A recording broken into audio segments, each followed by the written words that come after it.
naye context nange gye neerabidde nga bantadde mu bintu byayenze ate nga nagaana okuva mu ntandikwa ng'ekiŋŋaanya bwe butategeera bulambulukufu bw'abategesi b'ekivvulu.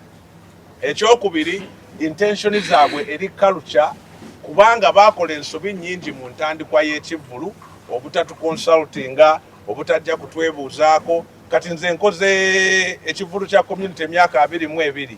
Owulidde gw'okola ekivvulu ekisooka tekyandibadde kirungi ne tunywamu kacyayi tulabe nga community zino zonna zijja kukuwangula kuziwangule naawe ddala bw'oba otwagaliza. Nanti bagamba bo baakutuukirira ng'oyagalayo bukadde 5 kaakati okunga abantu bwongo bunafu. Baba bwe naaba naakolagana n'omuntu obukadde 5, what's that? How many dollars is that? That's not even $1,000, is it? It is about 1,200. 1,100? Okay, it's not even $1,000, right? 1,400 yes, max. 1,300 or 400, you know? So how do you put an event at Cricket Oval and you mention the name Baba and all you want to reward for 20 years of my work is $1,000? Like, make it make sense. On a level of investment I've put in the young people, on the level of the capacity I could contribute, both intellectually, consultancy, and you want to pay $1,000? And mind you, mind you, that money was an after effect of me choosing to tell them, I don't want to perform on the event, but I'll help you get the community, but you need to facilitate the community. And even the community was giving back to Chivulu because they are not giving it what it's worth. They are only giving it facilitation fee to bring their skill. Kati awenyimirira nengamba bote bakowa ku exploiting abana temba sponsoringa. Abana bwe bakola ebintu mu community temba fundinga. Naye ate bwe mutuukanga mukoze ebyammwe mwagala ate era bajje bakolere bwerere. Kati ekyo kyekyayawula endowooza yaffe. Nze sikyakola na mwana musindika wantu kukolera bwerere kuba mmanyi amaze emyaka 10 ali ku kintu ekyo era ne leero mugamba akitwalire bwerere. Ate omwana yetaaga mu transport. Miliyoni 5 ezoogerwako. Zaali z'abaana. It's my people in Canada. My people Canada. See Canada. So my people in Canada now, you know, all over the world that were covered in Manitoba last year. This year, November 22nd to 24th, tugenda kubera our University of Alberta, Edmonton, Canada. Yes, the Global Cultural Leaders Conference. Are you ready? Hey, we are coming for our 3rd time. Tugenda kuba kuno tutakolinga mental health. Kuvanga 22 paka 24 November. Registration is $245. Ogenda kubolaba how you can register. Obosobola ogenda ku www.gclcongress.org. We wandiise osasuleka osente tukuwe invitation and you make your way to Canada. This year tugenda kuba twogera ku mental health. Yes, mulamu ojja kuba ogulabaawo. $245 Global Cultural Leaders Conference. Come one, come all. Come and we enjoy. Come and we meet. Come and we, you know. Welcome to Kasuku Live. It is the tough combination. Jenkins, Mukasa. Yes, alongside Babalu, the East African. The global travel original international. Wanukumpinjwa. Sebo.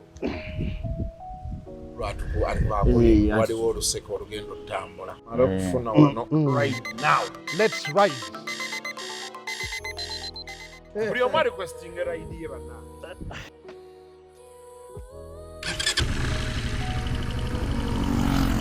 Right now mujjira mu budde. Waliwo ekikutiisiza.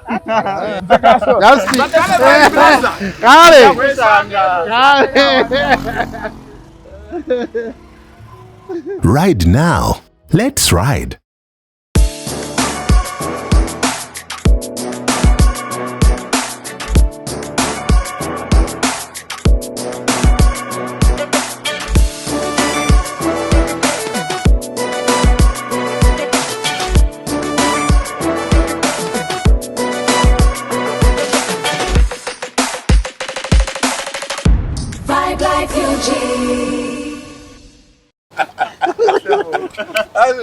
Vibe Life UG.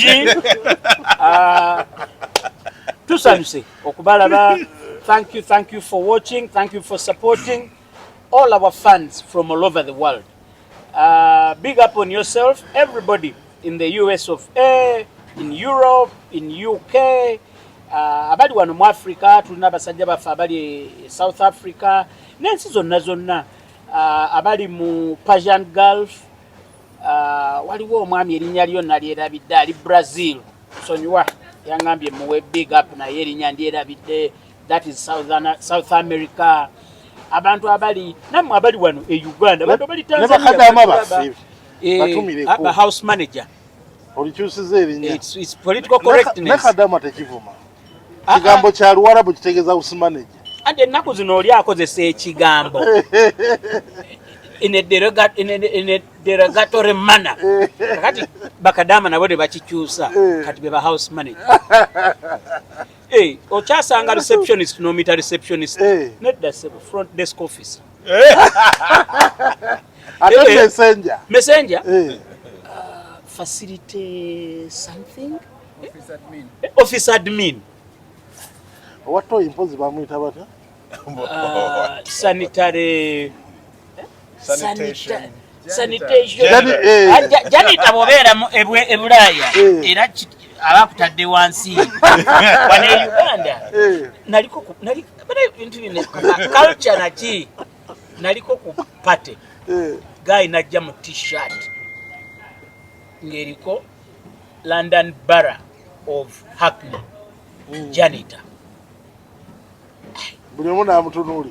Abantu bonna nga tebakitegeera. Nali omu eyamutunula ne ngamba mwana t-shirt eno nnyini yo ate okubanga yali akola mu yagijja eri awaffe ku bali ku ddembe. Ekirabika yagijja ku bali ku ddembe. Omusajja agyesa tuli ku party high profile ng'eriko janitor nga gyasaze ku olwo. Gyasaze emabega London Borough of Hackney.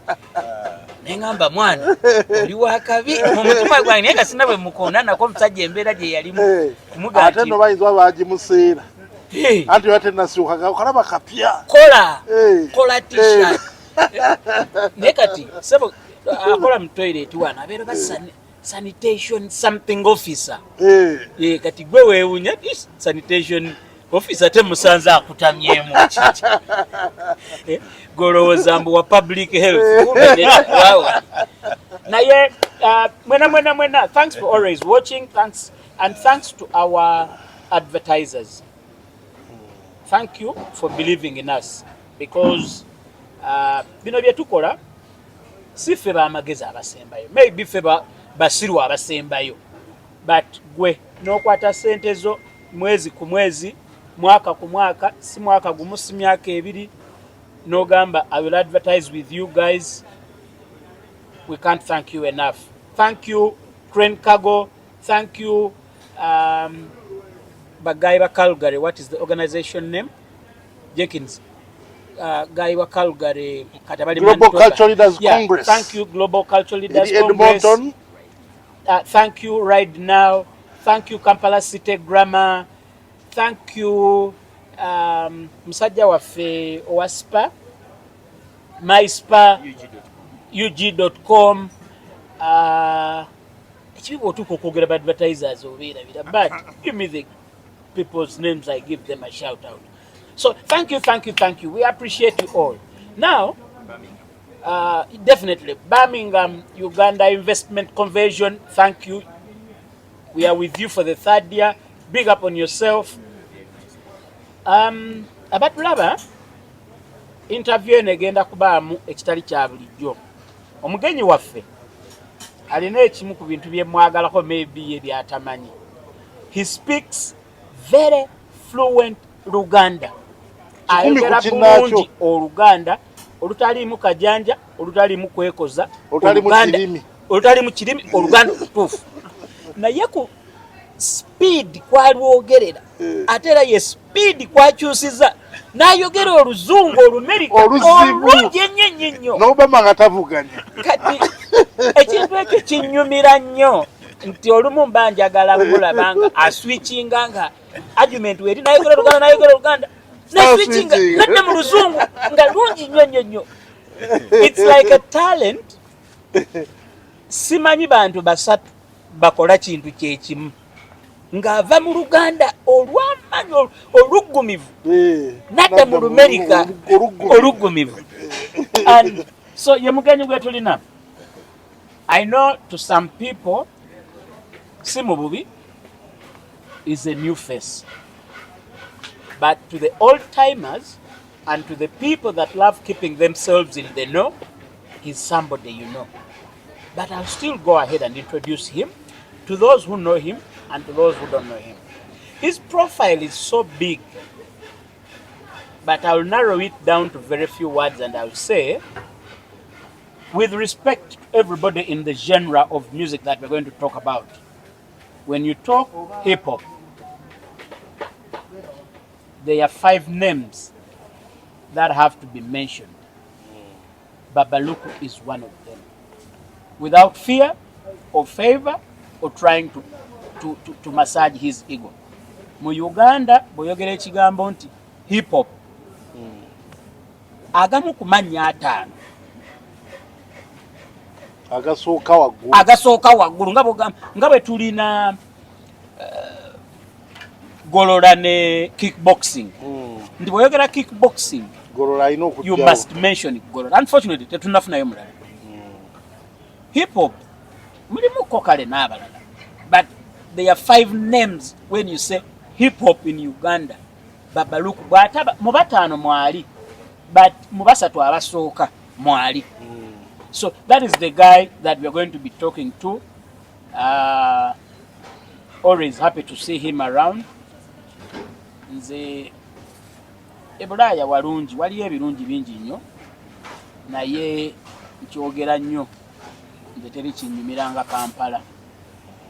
Era ne bwe ntambula, yes, nnyumirwa naki, ndaba, nfuna exposure, I meet friends, naye era nze muli mbeera nnina eki tulina okudda mpitamu nga 16 oba mpitamu nga 11 era n'oyingira 17 owulira ng'otandise okuba bowa. kyobulaba nze nnyonyi tembekangako, sizannyira mu kuyitamu kwange. Osula wali nze ntuuka ku kisaawe 4 hours before flight, nti so that wabaawo anything I can handle it. Jenkins, Mukasa, the usual suspect, my brother, my mate, my buddy, my colleague. Yebulijjo tubeera naye wano ku Vibe Life. On the camera, Badru Senoga. Nsaba mumwebaze. If the color quality is good, the picture quality is good, if the sound is good, Bwerambi, please, is the man who is responsible. In a special way, one of our greatest clients is not on set, but is in the gallery. Omwami Anthony Balagadde. So it's not every day that we have somebody in the gallery as we work ngawali, but yes, Msajja abeera Billerica, Massachusetts, CEO Crane Cargo.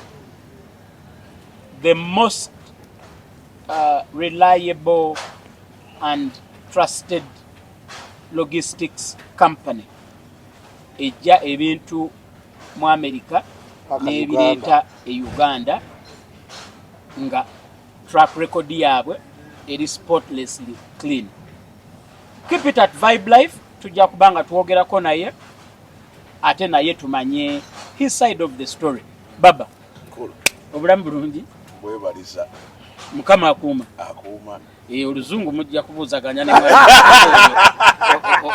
gyoyitira saagala kuyita babantu kugamba laba kasendi kepaaka bulijjo mbukwogera oluzungu ne bakafuludde owulidde bwe kayitabye nako nga tekategedde oba abantu bakibagaliiri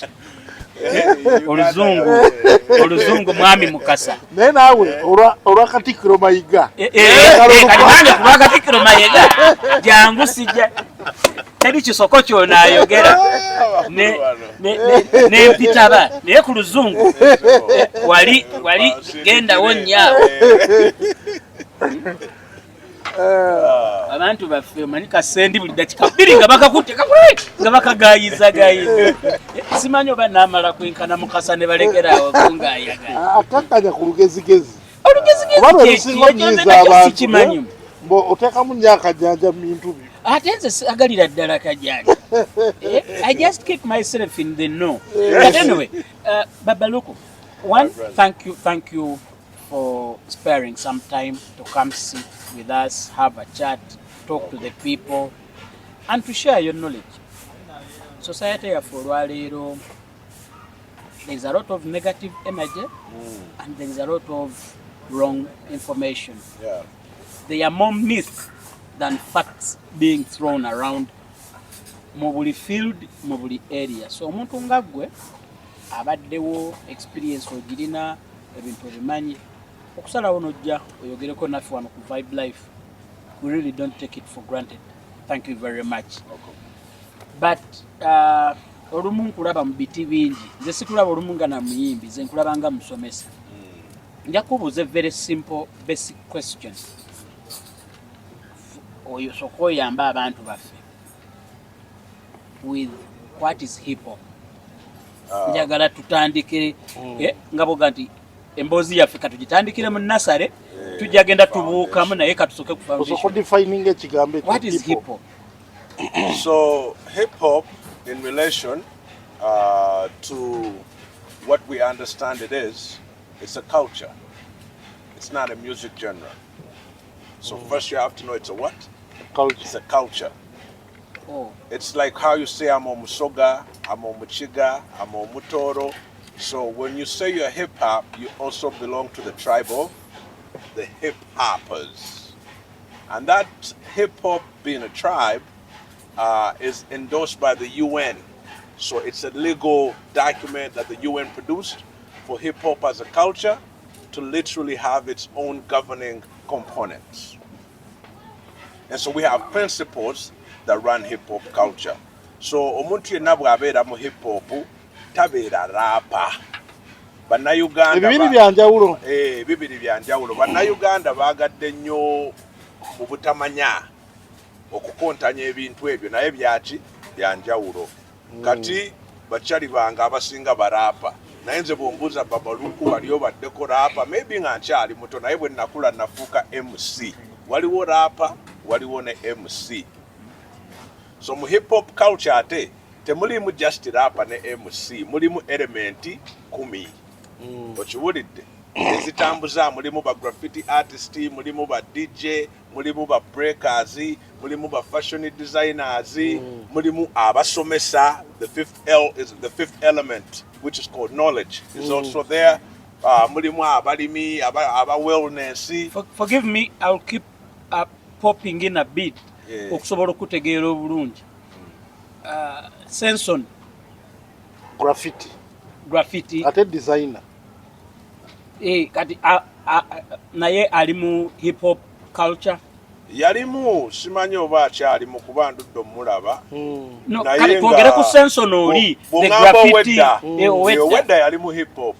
Yalimu nnyo. Madoyi, Latif Modoyi. Latif ate ye yali first hip hop designer. Abantu bangi tebakimanyi era ku summit Latif ye yaleetanga fashion. Okay. Lwaki I pop those. Okuyamba omuntu waffe ategeera ebintu. Olwalero wali omuntu gogamba graffiti nga tamanyi graffiti. Kyo kituufu. Naye nga wali wana ayogera ebigambo bingi nnyo.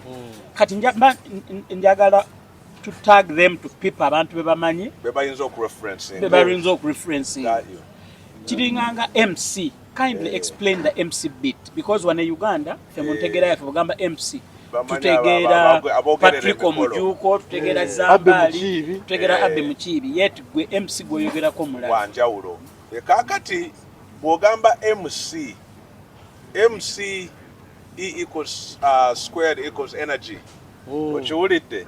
So MC mu hip hop framework owulidde abeera omuntu akunga abantu na extendinga energy etabayimusa buyimusa tebayimusizza naye ekyusa obulamu oba eteekawo vibe nga buli omu agenda agamba ekyo kyabadde kyanjawulo.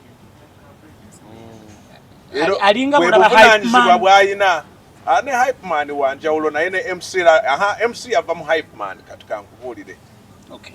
abamukunzi yabera MC Java avamo nakuta tani table owulidde abeera ku mayinja nga ye yakola ki yayisawo ebigambo ebiyimusa crowd ebikola ki so MCing owa rapping yava mu context eyo kati ne biva mu bugambo obutonotono ne bigenda bituuka nti kati asobola okukola verse ki namba kati oyo ye MC naye kati MC okumwawula ku rapa mu hip hop culture rapa ye muntu nti nze manye ebigambo nina ebigambo bingi mbigatta nenkola obuyimba bwange naye sirina buvunaanyizibwa nti I have to move anyone's energy okola bukozi kikyo kijje mu studio wakiwanze wakikanise n'okikubanga bw'okola ki bw'okola tewetaaga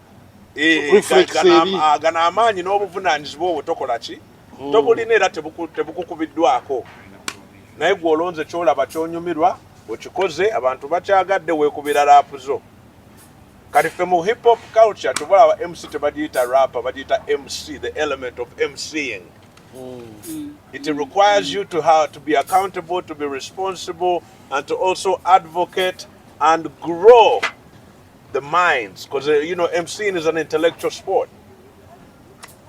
Era yinza kubeera MC ng'oliawo okuba bukuba ebintu bitalina mulamwa. That's why we say hip hop is an intellectual sport. Like you have to want to be an intellect to engage in the hip hop sphere because we continue to learn, we continue to grow, and we are people who inform the society of various categories of things that need to be advocated for. So let me ask you, can I be a hip hopper when I'm not educated? When I don't speak English? Yes, you can, but hip hop is a form of education. The minute you adapt to be into the hip hop culture, you accept and move into being educated because it will educate you after all. Regardless it of skills you. Regardless of in what language, I'll be educated. Regardless of where you come from. Okay. No, you mentioned something close to intellect, and the Uganda tulina obuzibu waliwo ebintu kasita oyogera intellect waliwo wabayagamba ebyo bya kizungu oyo byatugamba abo bagaya abo kati ye naggalawo kwe kwagala okuyanguwa okubuuza kirindi era wanedda hip hop yali atandika mu nnaku zaffe ziri ezedda ng'abatamanyi luzungu bamasomero g'abamwogera luzungu tebakuba rap oba hip hop era naliko ne musajja erwagaddi ng'atandika ennaku ezo bwe twagenda okuyimba ennabisunsa abaana bamugamba nti look at MC Luganda ennaku ezo ng'Oluganda ne rap ate yo omusajja bwe yali ajjidde. We have come from different eras, eras where people believe that to be validated, you had to be educated. So, and to show education, you had to speak English. So in hindsight, if you speak African, you are uneducated. That was the pro of what was believed then. Waliwo omusajja bamuyitanga I think Professor Walusimbi yali makerera awo nga mukugu nnyo mu nnimi nga tayogerera ddala luzungu naye nga professor is a linguistic professor yawandika n'ebitabo bingi eby'Oluganda. You can imagine professor tayogerera ddala luzungu. Nina ne line nange gye nakubako nti kakibe kingere nkifuuweeta naye nkita nemefuna kansa.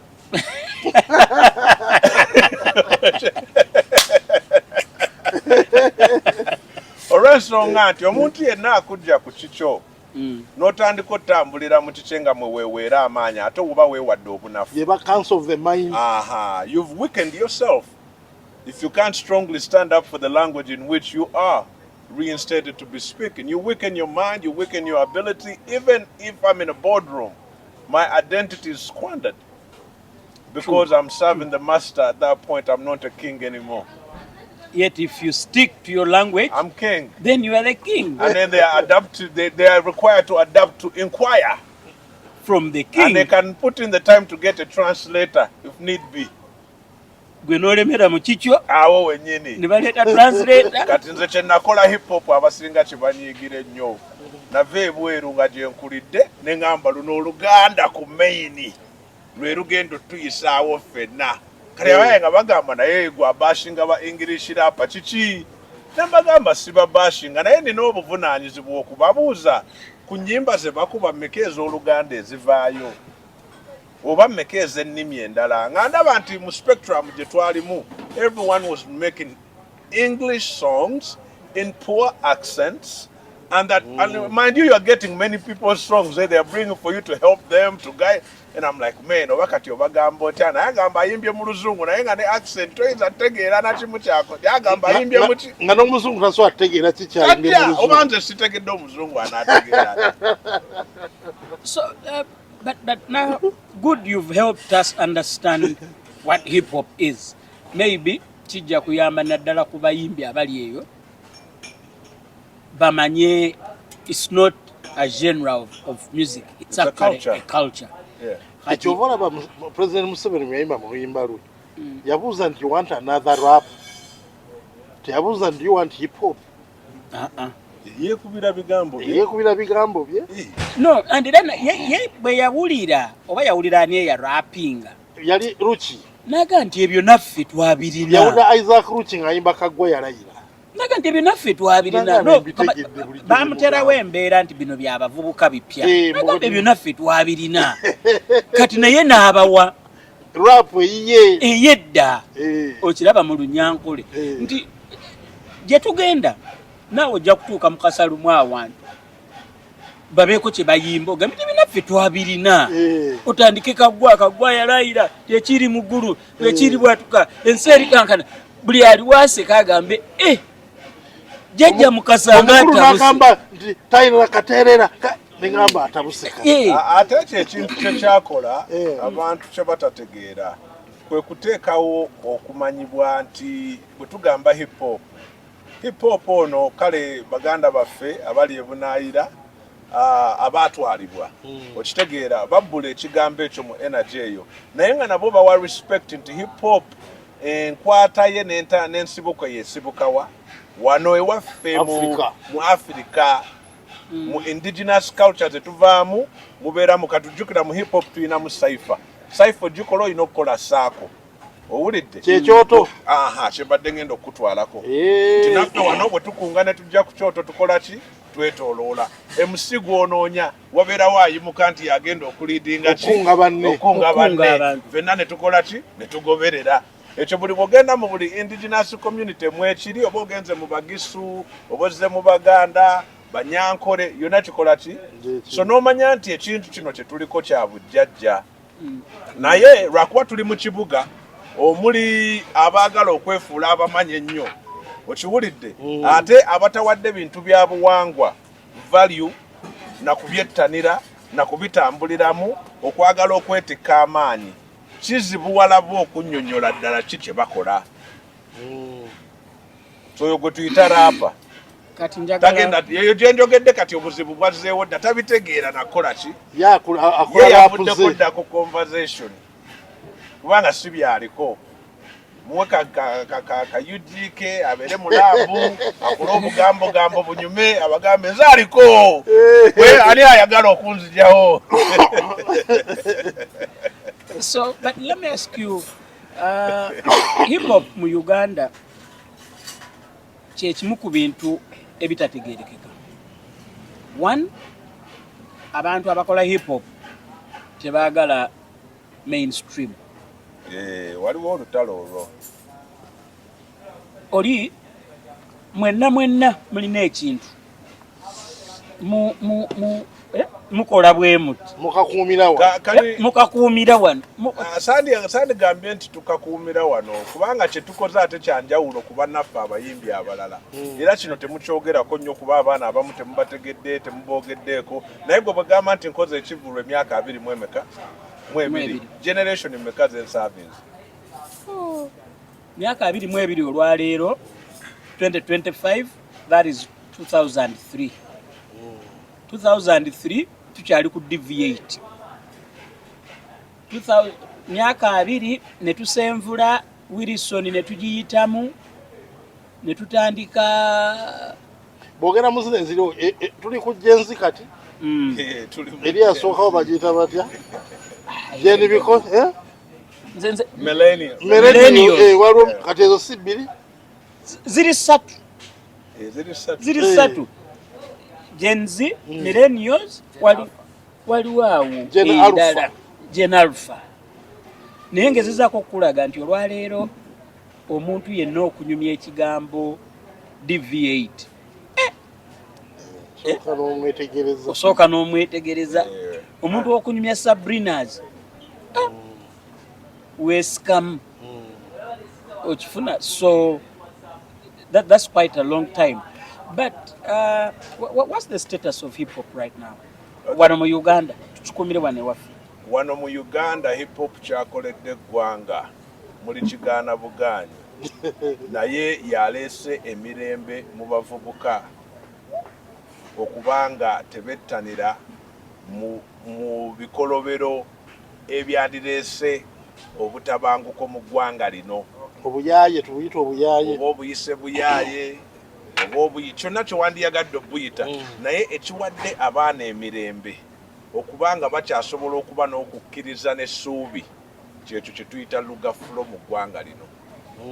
Olw'ensonga nti tutambudde mu byalo tugenze mu buli ghetto abaana tubatuukirira twogera nabo ne tubazaamu essuubi nabo ne batuteekamu essuubi kuba tuba ku front nga tulwana ffenna tuli mu ntalo za kyusa bulamu obulidde naye ne tuba nga tusobodde obbakunga abalala abatulabiddeko nabo ne bagulawo group ku kyalo ewaabwe era ne bakuyitanga janguko ku kyalo kyaffe naffe twataddeyo ki group janguko naffe lira mbale navyo byagaye nti yagenze n'abatolinga n'omuvubuka eggulu ekyo kipya ndowooza navyo yalabye nga naye anoonya kati ate okubanga azannyamu you know have fun life you know when you've done it all you get to a point where you know what I'll do the things that give me joy. So I salute him. Like me, I'm here to tell people there's been room for everyone to do what they want. So there shouldn't be any commotion. The one that they won't have anguko zonna ziva mu muntu yenna. Kuba buli omu aweebeddwa len aweebeddwa omukisa oli mu kwegazaanya naddala ng'ozze wano ewaffe e Buganda eno gye tuli owulidde ekibbeetuwa ekiri okukola kyokola ki kakasa abantu nga bw'oli. So ogenda okulaba ti state ya hip hop yaffe eno abanafu bokka be baginoonyezaamu entalo teri w'amaanyi asobola gimuka n'ayogera ku munne bubi kubeeza ensonga mu budde bwe tulimu tezikyetaagisa. Ati bwe ndaba oli ng'alumba banne omanya munafu nkufunye bulungi ate awo okitegedde Eddy omunafu yekka yalaba ayitawo n'ayagala muntalo babayitirako weebale nnyo owulidde ow'amaanyi talina budde bulwana ate anaabujjawa byalaba bingi nnyo byalina okukola bingi nnyo n'okuzza omuliro tekimugasa. So ekyo kyekikulaga nti abantu bwe baagala okuzingira buli omu ow'obuvunaanyizibwa mu bikolwa ebitagatta tebali wangula mu nsi eno gye tulimu. Bino ebintu tetubiguza Kaisaali bya Bwakatonda. Balowooza ffe twalonda lugafulo mbu tumuleese kaakabi kabeewo. Eyinza okuba nga yali download key eva wa mutonze gamba ekkubo lyammwe liri n'emikisa gyammwe giri baweebwa bwe muteerabira nnimi zammwe. So mu kujjukiza abaana okuba ennimi n'okukola tife ne tujjamu Hollywood.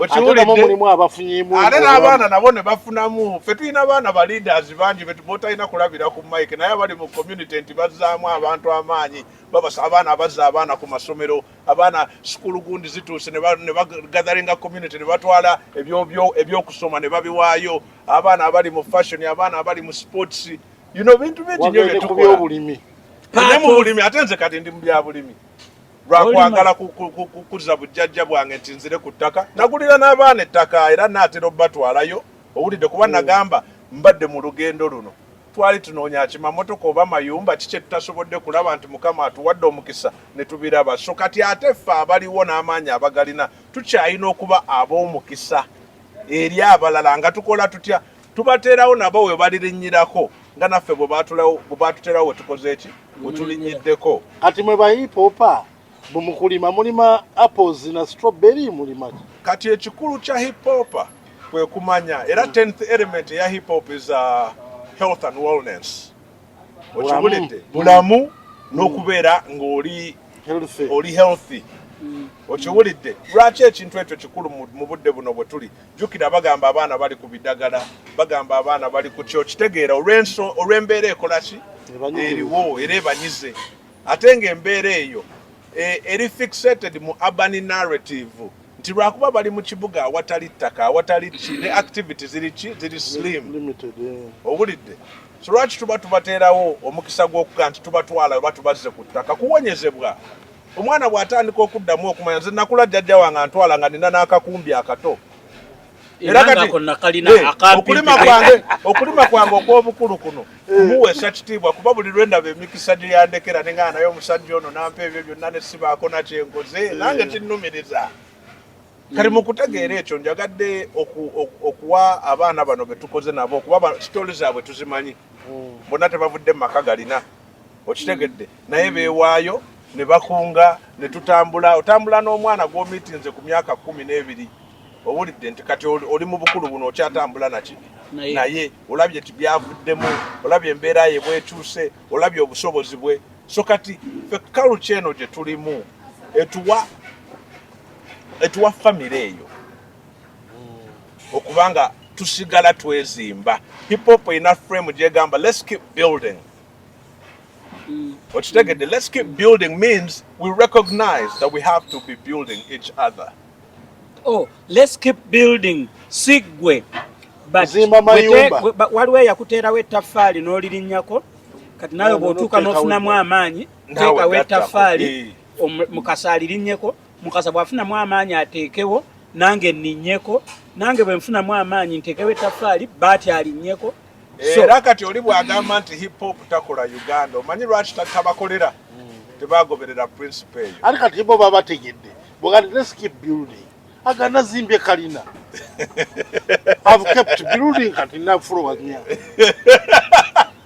naguze ne kusabala kati gwe tolina kereza gwe tukoze I think baba interpreting mumbeera z'ennaku zino omanyi kibi nnyo obutaawula bya mubiri na mwoyo ng'obuuza ekibuuzo abo ebya Kaisaali bakole ki bya Kaisaali n'ebyakatonda byakatonda byonna gyebiri naye ekisinga obukulu nti amagezi gano gabaddewo era mu space gye tuze tukuliramu nze natandika okuba raapu nga nina emyaka 14 you know ate bw'ova myaka 14 nti oyagala ebintu bino noba nga oli mutabani wa pasito okulidde mu kkanisa bingi nnyo by'otegeera ebikufuula ow'enjawulo oba oyagala oba tokola ki oba toyagala kati mukula nakula mmanyi obuweereza kyeki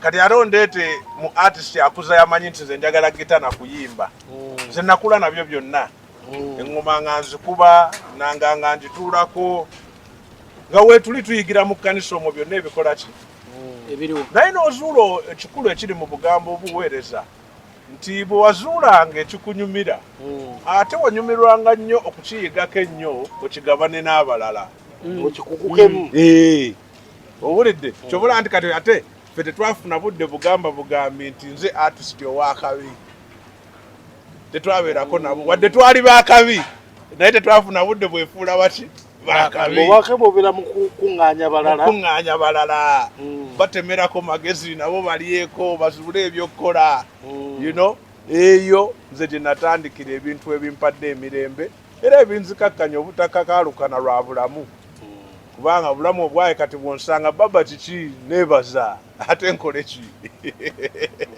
toli mu bino nti netwawula nyombe naawe kuti ate zigende n'Abamerika tebalina kye bagenda kukulagiramu escalade gyakoze eki ate era ozuula nti bw'oba obadde mu bulamu buno nga Mukama akutambuzizza n'olaba ensi n'olaba ebintu amaanyi ogajja mu bintu noddayo mwoyo nga bwolaba kati ndi mu mwoyo era okiwulidde nagamba nkyaliwo Mukama mpadde obulamu ddala amaanyi n'obusobozi bwampadde njagala mbumalire mu ki nga ndaba sigaye akulaga nju togenda kulaga ki kyoba n'ettaka ndyogerako kuba ettaka liri foundation nnyo mu bulamu bwaffe to really honor what the land You know, God created and designed this land to be in relationship with man or with human.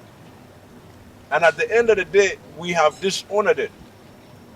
Imagine, tujja tuula wano, baleetewo onyumirwe ovacado. Omanyi ennaku zino nze njagala nnyo ovacado gwendimu. Onyumirwe ovacado. Kati ensigo omale g'osuule mu kasasiro. Naye ate nga bwe wandititadde mu ttaka wali egenda kuddiza omuti mulambo ogukuweera emyaka emirala 10 ebyokulya. True. Okiwulidde? Naye nga munnakibuga mumpeka ovacado kange tewamuziza nansigo gy'okola mu kidustbin n'osuula n'atwala. Naye bwe mpulira by'oyogera, I want to, this is a little personal now. Lwaki tosumba mu kanisa? Kuba kuyitibwako okusumba. Era taata wange yali mubuulizi wa kigambo. Wenvudde. Owulidde naye era jjukira bw'okulira mu kkanisa abasinga baba baagala ate obeere nga kitaawo. Okiwulidde ekitasoboka kuba Mukama takola nsobi kukufuulanga mulala. Tewabeerayo bantu babiri bafaanagana. Babaluku is Babaluku. Your dad was your dad. My dad did what he did excellently. And to the level of sacrifice that I know no man for. And I learned so much from him. And I got to spend, the amount of time I got to spend with my father because of his ministry is lesser than the time I've lived on the planet. But what did I learn from him? Sacrifice, commitment, dedication, service. Those things have guided me and kept me humble over the years that I lack for nothing in anything I choose to do. Because I learned to honor the things that I learned from him. And so as he continued to live, of course, I go in offices and people know his name and they give me things. I sit in an office where a million people are sitting and say, hey, mutabani wabala byekubo? Jangu jangu. So I'm still living. That means he's living. Thank you very much. The moment kogenda awantu omuntu naggula oluggi ku lwalinnya lya kitaawo kitegeeza kitaawo mulamu. So he invested in things that kept him alive. But I mean, when you speak and how you speak, I feel you have words that somebody in a desperate situation or somebody looking for hope or somebody who is hopeless would love to hear. That's why I'm asking. Have you thought about ministry? I'm already in ministry. I mean church. Let me narrow it down. No, I can't do church because I'm non-religious. I don't believe in religion. I don't believe in religion. You know, because religion has had a halt on what we have become. We continue to be failures because of the things we've chosen to believe in that have not moved, not us as children, not our parents forward. You know? And so at the end of the day, when I teach young people, I talk about spirituality, I talk about God, but I don't like religion because it divides. God is a unifying God. And so if my religion separates me from you, I am not practicing anything that makes you different than me. Nzikiririza mu Katonda n'obutonde obutugatta ng'abantu. Kati tokkiririza mu nze ndi Anglican, Mukasa Mukatuliki, Bati Musiraamu. Byonna biva mu bantu si bya bwa Katonda. Bw'ogamba Anglican kya bwa Katonda, Katonda alina Anglican oba alina Omukatuliki oba alina Omusiraamu. Ebyo byakolebwa abantu. Katonda yatonda muntu, teyatonda ddiini. Era si munnaddiini Katonda. Talina ki? Talina ddiini. Amanyi nti Katonda alina eddiini akituleetere. So bw'omala okutegeera ebintu ebyo, kino kye kireeta obuntu bulamu mu ffe ffenna. Kasita omanya nti Katonda yakutonda ng'omuntu obeere omuweereza eri abantu. Kati ekkanisa nnoonya yaki? Buli lunaku mpeereza bamaama, mpeereza abaana, ne banneiba bange abandi okumpi mbaweereza. Obulamu bwaki? Bwakuweereza. Si bweteekamu buteesi mbu nateekawo platform. kati abateekawo platform be bagamba abantu nti sente za Katonda naye tewali channels mutwalira mu kire n'olwensonga eyo we have wogenze kusente awo waliwo obuzibu abatulaga sebo tano weri ye zambusa naffe twandikizimbe tufune ku mikisa egy'amaanyi zambuke tubenga ffe tukuŋŋaanya nga twambusa emikisa gyeyongere naye emikisa egyekubidde oludda eno era tetukyagiriko ate gw'osumba endiga zo njavu ng'oyitirawo olina escort 3 olina Range Rover ezikugoberera n'emmundu kati omusumba ssebo zimutambulirako gwate omuweereza wa Katonda obukuumi obutadde obukuumi namiga ewuli eri kati gw'olesa ab'omubiri olaba contradiction eziriwo ekyo nange kikyannemya okutegeera ekintu kya pasita yenna by the way munansonyiwa abatulaba nze regardless of what Babaluku says I am Anglican born again and nzikiriza Mukama Katonda and Mukama Katonda nkoledde ebyamagero bingi nnyo kyenva musinza naye ekintu ky'omusumba atambula n'emmundu oba atambula n'ab'emmundu aba teyeesiga Mukama Katonda we naye ate bw'atuuka ku kituufu n'agamba nti is a man of God n'otunulira congregation y'abantu 4,000 nga temuliimu yadde alina batuuni basibitegeera era nze omusumba yenna kaaba nga alina emmundu oba alina ow'emmundu amukuuma sisobola mugamba nti nsabire oba mpa omukisa no tuba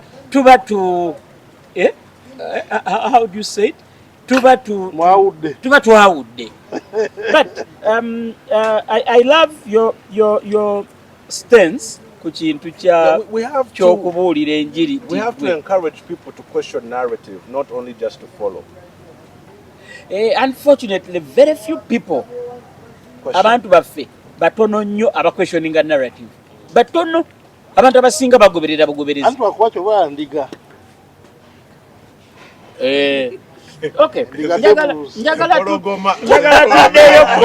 njagala tuddeyoko kati ate ku music a bit. There is a word used many times by so many people. I want you to expound on this term. When someone says fake rapper, where did that term come from? And sikibuuza mu ngeri yakwagala kusasamaza nti Babaluku akwate omuntu amukube akwate n'omulala amukatire, but who is a fake rapper and why is he a fake rapper and what are the characteristics of a fake rapper? The characteristics of the fake rapper. Ideally, to compound it, you muntu gwogenda owuliriza nga Gambia ali mu Lamborghini naye ate ng'avuga Toyota or ka fakeness katandise okukola ki okweexposinga ate akugambe nti oba tubeera ku beach n'ebyana ebyakabi naye ate nga bw'otuuka eka ayinayo waki oweeka owulidde. So contradicting yourself in representation. Matter of fact, fake rappers when you misrepresent whatever narrative you're telling the people. Ninakyali wanga natota FX agita escalade kati awo okitegedde kyeŋŋamba eyo misrepresentation bw'aba kikola by human kirooto kyeyongere it's okay naye bw'aba yakibeerako nga they impersonate that and present that. That's what they call a fake rapper. So a fake rapper is anyone who literally focuses and engages in their representation by misinforming the masses. Hip-hop is a truth-oriented platform. We are constantly learning to learn more and share the truth that we have discovered. And so at the end of the day, if someone is just bragging, blinging, which is for the rappers, that seems to be an ego thing. An empty pursuit of props. So when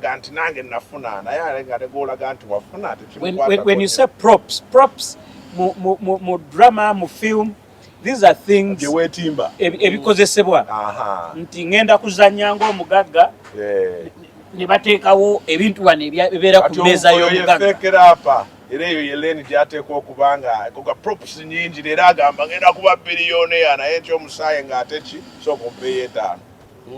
You know, so it's that life. So fake rapper tabeera only nti rapper, but no muntu omulala ne wabeera carpenter. They share a habit. That's a habitual pattern. Okay. Mwami Mukasa. Olina ba fake rapper b'olowoozezzaako. Bangi mbajjiki wali omusajja eyo naye ambuzaabuza. Alina eryato eryembaawo.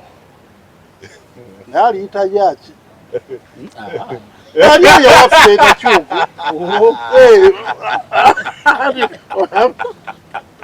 Oyetabeera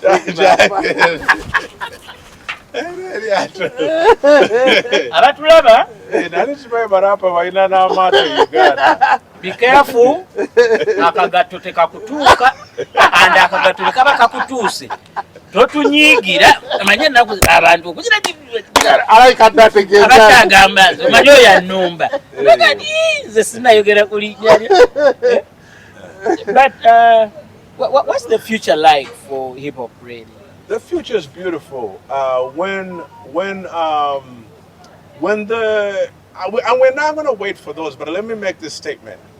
When the people in position who understand what hip hop culture does for a community start to lean in, they'll really see the contribution that has been made over years. Okay? The reason people who talk for the culture sidelining the impact is only because they are focused on one realm, which is entertainment and stages. But today you have young hip hop leaders who are educators. Okay. You have young hip hop leaders who are traveling the globe right now, training abroad as professionals. You know, you have young hip hop leaders who are literally pioneering in spaces of climate change, in spaces of fashion. You know, we in agriculture, because we believe that if you're hip hop, you have to agree with the culture. You know, so at the end of the day, waliwo hip hop gwemanyi akola ayokya byuma nabikamu sculptures era alina sculpture gyakola Moze Radio n'akyokya kyuma. Yeah, they're multi-talented. So to really just think of a fraction of what we do as the judging meter, you are wrong. This entertainment and there's people talking about the industry. Well, there's an industry structure in itself to be an industry. You are a voice that's been disenfranchised in that industry, but you haven't took time out from jump and when you started your career to be able to invest in that industry. You know, it leaves you no say on what's growing because your time spent has no exhibited proof. And we don't build culture on hits and songs and studio rappers or people who say, I have a music career that has a catalog. What has your catalog done for this nation? So at the end of the day, you build and show concrete ties with communities that are evolving, emerging, and growing. That brings and me that's to... why I say when people talk to me about hip hop, bagamba mwaule, mwampisenga artisti, oba mwampisenga builder. Tuyina ebintu byanjawulo. Abantu babonyebonye nnyo kuba buli ayogera hip hop balowooza music. Rap. Mu rap, tulina okubeera saabi nanga tukubira freestyle. Ezo freestyle ewaffe ebeera kanisa mwoyo. We get a time moment, we commune, era guli mwoyo, mujja wali ba freestyle. Oyinza n'okubuuza tuli ludda wa kire. Tukyambukako ng'omuntu yenna bw'anaagenda mu meditative form. Era kyovola bazisanyusa nnyo abantu. Kuba zibeera downloaded mu kifo ekitambulira wotasobola ku-curatinga, but you can only participate and enjoy. Let me ask you, just recently, omuyimbi GNL Zamba, he's been around, he left Uganda, lwakuba yetalinga gwe. If I remember, you went to the US as a young child. Canada. Yeah. As a young child. Ye yagenda musajja mukulu. Stayed for some years, came back. He's been in the press for the good and bad. And wabaddewo yenze hip hop festival. Erinnya lyo came in at some point, and waliwo koneku tweet etambula where he said something and you replied. I want to ask, what happened? Tekijja twalirawo amagezi buzibu tegeera. Ffe ng'abantu ababeera mu culture era nga tubaddewo ate nga tetweragira ku stage naye tubeera mu batuuze baffe nga tuzimba tumanye ebizibu byaffe ne gyenvudde waffe. Waliwo ebintu ebyangu ennyo twatuuka mu era nti abantu kati balowooza basobola okujja ne bagamba hip hop bo ne bakola ssente ne batuleka emabega ne babawuddiisa ne babeera eyo twakakubye twayo bamanya ebyekina Uganda wano twafezeeyo akavulu kakiyitewo okitegeera. So at the end of the day, of course nze kyali wange GNL Zamba mwadde na disrespect yonna kuba tuze twogeragana ate era nga ngezaako muwabula wensobodde nga muwabula mu ngeri ki egamba nti future eno gye tugenda ebyamaanyi bwe biti ebisoboka. You draw a magnifying lens that leaves enough room for everyone to build. Naye context nange gye neerabidde nga bantadde mu bintu byayenze ate nga nagaana okuva mu ntandikwa ng'ekiŋŋaanya bwe butategeera bulambulukufu bw'abategesi b'ekivvulu. Ekyokubiri, intention zaabwe eri culture kubanga baakola ensobi nnyingi mu ntandikwa y'ekivvulu, obutatu consultinga, obutajja kutwebuuzaako. Kati nze nkoze ekivvulu kya community emyaka 22. Owulidde gw'okola ekivvulu ekisooka tekyandibadde kirungi ne tunywamu kacyayi tulabe nga community zino zonna zijja kukuwangula kuziwangule naawe ddala bw'oba otwagaliza. nanti bagamba bo bakutuukirira ng'oyagalayo bukadde 5 kaakati okunga abantu bwongo bunafu.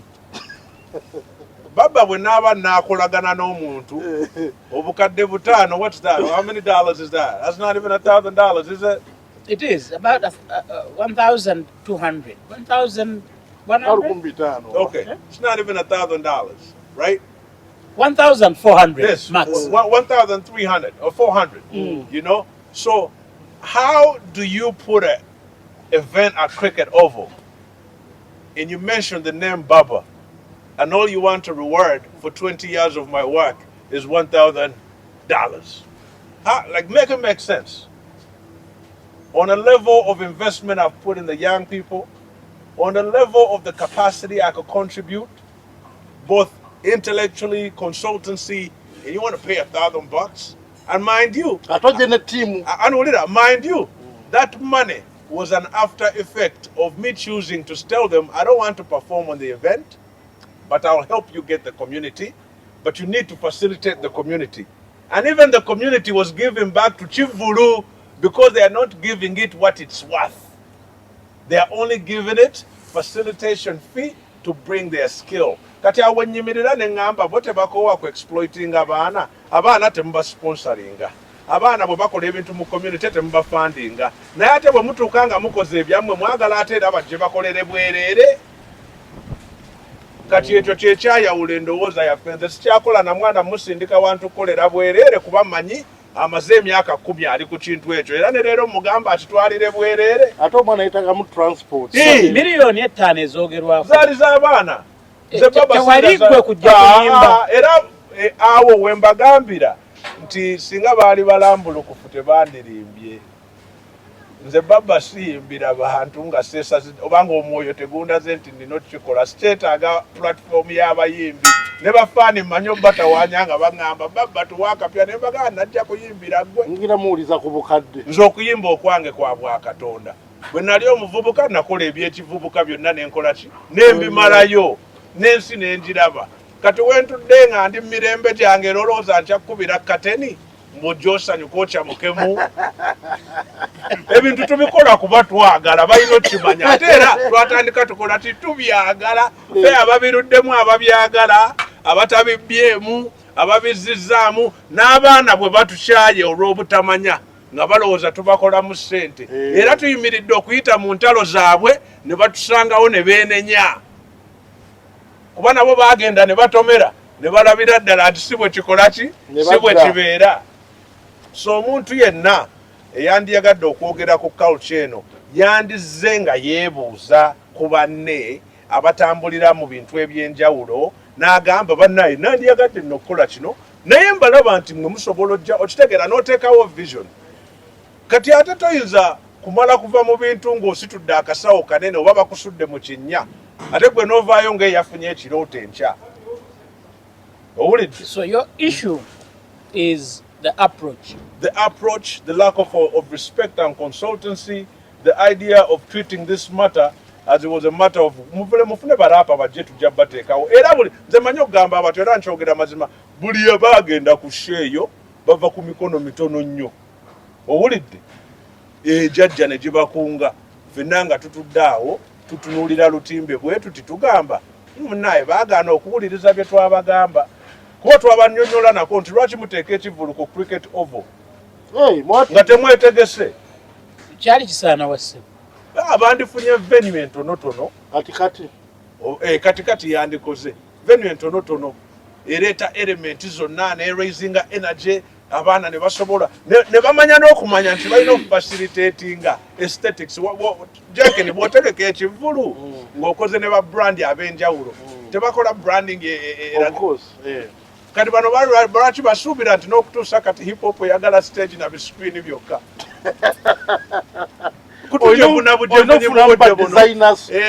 festival stories aba designers zibeewo. Thank you. Ba graffiti artists element ziri 10 zonna tuzirina mu ggwanga otegese hip hop festival ogambye eriki hip hop festival togambye show wali olabyeyo festival ng'eriko ba artist so batugamba ki so balina okituulamu beetunulemu ate era bategeere nti abaana bakuze kati omwana musasuleyo omugamba obusobozi bwange buli wano jangu okiwulidde naye ate gwe bw'oba oyagala mugamba tetulina ssente naye ate omulaga cricket ovu na bitaala agambe ki? It's a contradictory message.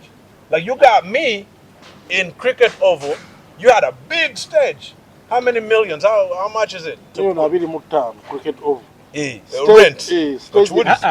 Ekyamazima stage sound light cricket oval ekitono ennyo kale small budgeting okaabye ekitono million yaga girenting okugihayaringa ekitono ennyo 10 nezi awo tuli mwana mumeka okuva ewa IGP ebbaluwa gyeva paka ku OC Jinja Road Police n'abapoliisi abanajja okukola ekitono million 10 because of the size oli mu 5 ne bw'ogamba nti nja kulanga TV 5 ne radio 5 TV nti million 5 katugeze 2 mwezi ne radio ne bw'ogamba nti nja kuwa 2 naye nazo nzisaze basically ekikumi kikutuka ate nga ekikumi ntadde ku lowest scale bare minimum so omuntu okutunula mu cricket oval n'agamba nti nzijaawo nina nno bye sitaddemu drive sitaddemu baana sitaddemu ba tiktok sitaddemu social media ekivulo kiyita hip hop yenze yali ani kati kankubuulira ekivulu kyo n'okutuusa leero sijja kwogera nganza amanyi nnyini kyo manyi abakikiikira naye simanyani simanyi nnyini kyo owulidde ekyokubiri era babakwebuuza kati olaba nga ffeffe yayina ekivvulu ffeffe yakola ki yajja emakinge ne bankubira nti jangu otusisinkane n'aŋŋamba nti jjajja tubadde tutegeka ekintu kino naye idea eno tulaba nti osobola otuwaamu ku magezi kiggwa kitya bagambye hip hop by the water mbagamba tekisoboka eri mbabuuza mazzi ki owulidde kwe kufuula ekivulaani hip hop ku nalubaale era bwemala okudda ne bagamba jjajja ekintu ekyo kyoyogedde kikulu owulidde kivulu kino kigambe nti hip hop kuki ku nalubaale ne kireetamu energy eyo kati eraga obutuuze okiwulidde obutuuze ekyo kya hip hop nze lemaani eraga obuwangwa njagadde n'otutegeeza ekyo owulidde so at the end of the day value netandika okujja mu ki era bw'obeera mu branding concept okitegeera nti now you've attached many people to this concept okitegeera so at the end of the day bano abaayenze beeyita nyo ogamba ye ani ye yani gwe nali neebuuza owulidde ate tugayi yeffe nalooza oba headline naye gwomu yenze ayamu aba excludings abalala mwenna eyakola branding eyo yali mufu era kyava mu butayogera n'abantu bategeera brand nature ya hip hop culture bweteeka kuba to GNL in person. Yeah. Listen, me and G talk ne ku podcast yo bamwanda bako naliko nze sina faida na muntu yenna naye kasita omuntu ayagala okulowooza nti oli mukotogezi olw'okuwa amagezi ate awo nejjayo n'entuula eno ne mugamba myaka 22 nze sente zange nziteeka mu bavubuka bwe nasalawo tezinnuma kubanga okwagala kwa mukama kye gunkozesa kali olowooza ngenda lwana nze wano banoonye corporate ampadde sente Uganda okukola byenkola atewali ajja aveeyo oba bagendera banoonyeyo omuzungu gwe bagamba akola charity mbw ampa sente. No, I'm a proud Ugandan who grew up in the diaspora. I invest in my people because I understand what it takes. I grew up in hip-hop in this country. Nave bweru tata wange asize kulaba family mango bani. Nga nzize kuzimba hip-hop culture wa Uganda. N'okutuusa kati culture nagigulidde n'ettaka. Ndiweeyo mbagambe bannayo olugendo lwetutindize luyina tuzza ku buki ku bujjajja. So ekirabo ekyange kiriwa kiikyo. Kagali mbozi gye baagala tubeeremu tukyakuba slaakasi wa stage ezo stage tugendako nga tugenda kuyimusa kati bujjajja abantu balabe obulungi bw'ensi balabe gye tuvudde balabe okwebaza kwaffe kuba luba lugendo lw'okoze eki lwoti si kweraga ate abaana abato si bato in age but bato in music who would want to join your journey, who would want to be part of you, who would want to be part of your projects, what can they do? They always know that they could find me. You know, Baba, I'm an open case. You know, I've always been open. I run open community houses. You know what I'm saying? Where are these community houses? Till now, kati Indian nyana mao. Waliwo chizimbe bachita Storm Child. I have a partner called Sima Africa. So Storm Child njimani. Waliwo sauna. Aha, kati wagulu wa yeyo. Wagulu wa Storm Child. I try to inako space nene. Naye bwe batukuba sente za for mwaka guli oguwedde ne tukendeza ku space. So kati tuli waggulu. Owulidde naye nga byonna birabo bya Mukama byatusobozesa ate tusigala tukunga nti ne mu byalo by'abaana tukola ki tutuukamu ne batuyita n'olabira ddala nti abagamba nti bandibadde mu culture eno tasobola nakolayo drive emu egamba kanzirize ekyalo kyange mboozi ki gyoyagala onnyumya ne baba kyenjagala omubuzaawo nze sijjangako mu hip hop culture kunoonya nsimbi naki. Who funds you? Of course, am I a genius when I talk to you? Or do I look dumb? I'm dumb. Yeah, you're a genius. You're a genius. But I mean, that doesn't stop me from asking that question. So me, I have a battle with capitalism. That's why I even mentioned capitalism. I watch the models in which we continue to demean ourselves. How do I live in Uganda and I reset my existence here based on capitalist theory? I have to remember that man made money. But money made man mad. You got it. So I don't want to be a part of the mad people. So the way I generate income globally is through my services that I offer, whether it's at a university, whether it's in a venue. I'm a creative guy. So I have friends of mine in Canada who also play with big bands. So over the years, we raise money to support the community I love. That's why people cannot get in between what we want to do. We've been the only people who no one can dictate. But get to tujiyingira tukola ki? So does that mean, you know, you talked about omuzungu akuwa sente. Ate Uganda buli royamba omuntu nawo oyo alina omuzungu akuwa sente. Kanvume bano obusiru. Buli robeera ate mu nsonyiwe n'obbayita abasiru sandi kyogedde naye kyasukka kubanga abaana bangi balemereddwa okutuuka ku bintu byabwe lwa ndowooza eyo. Omuntu ayimusa akuyambye aleese mikwano gye bava mu nsi za njawulo tobamanyi nawa gye bavudde bonna bala basasudde $2,200 okuva ku nnyonyi ze bakoze ekyokutuuka ezo sente ozibaze kati ate bakoze ekyo kyokka bakuleetedde amagezi sigga kusibako naye gw'olondemu ebinaakukolera ebitaakukolera obireke mu mirembe gyo kali balinnya ennyonyi bazzeeyo amagezi gakuweebeddwa kati ate abakuleetedde obagamba mbu bo bakola nnyo sente okusinga tolinnyanga ku nnyonyi togendangako mu bifo gye yabasisinkanye tomanyi mbu okitegeera kali gwene wansi ku ttaka ne weefuula omugezi ennyo mbu abo bafuna sente mu bazungu abo kati naawe genda ozifune naawe genda okole ki ozifune era nze abaana mbagamba nnyo nti nze baba obulamu bwendimu bwakwebaza kubanga okuweebwa mpeebeddwa era mmanyi okugamba essaala sisaba nnene essaala nsaba ntono kubanga Mukama byasobodde okumpa ate nsobodde okulaba obulamu bw'abaana bangi nga bukola ki nga bukyuka buli lwe tugenda kusha abantu bagamba gwe waleetaani bye bibozi bye bakola ki bye bali mugenda otambule mu byalo omuli abaana be tukuzizza olabo babafaayo ku ani yaleetaani ekyalo kyange makindye kwenva sponsorinze sports academy emyaka 15 abaana bazanya Spain Denmark ludda waseetaaga ngule temuzimpa naye ng'omwana akusanga leero n'akubuuza Uncle Baba nga ayagala kuwa story ekoze eki era ze abantu abayita nange batya kubanga buli lwe ntuula mu kifo wabeera wajja okumpa story nga nnengedde ne bwe mba ne ba investor lumu beekangako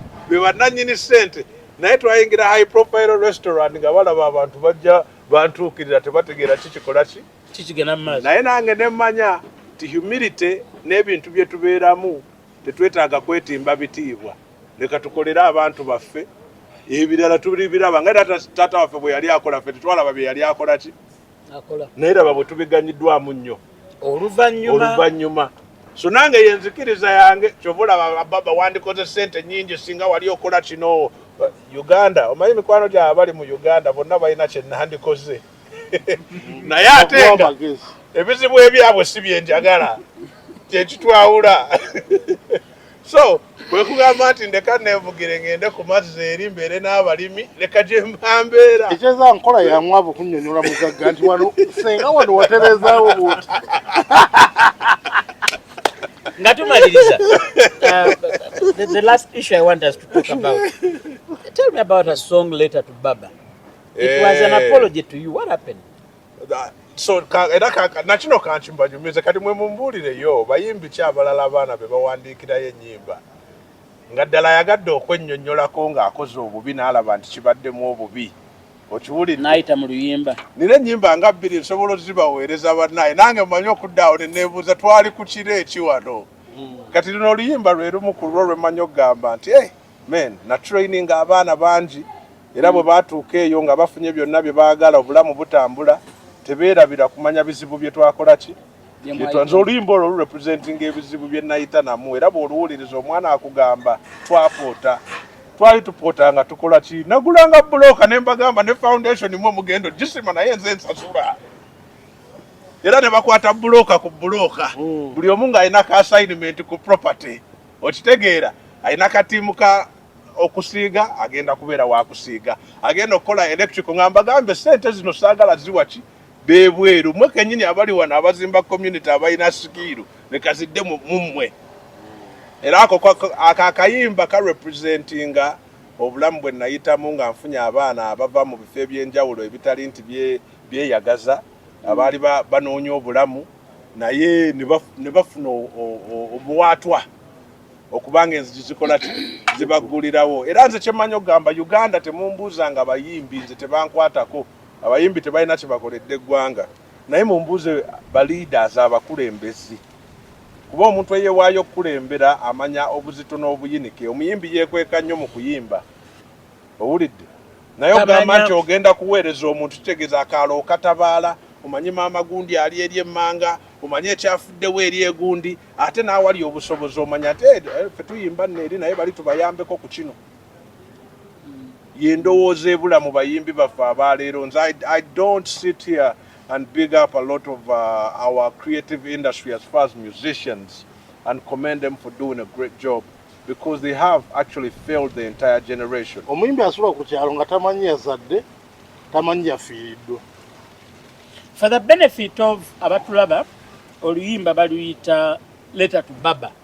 Bana mutibwa. Ngenda Bani MC empewo olabye bwe zikusika. Aluteeke Bani MC bayo. As this video is being uploaded, yakikyusa Bana MC Bana mutibwa. yakyusa Bana mutibwa. Oluyimba lunajja luteekawo so that abatalumanyi you can get to hear it.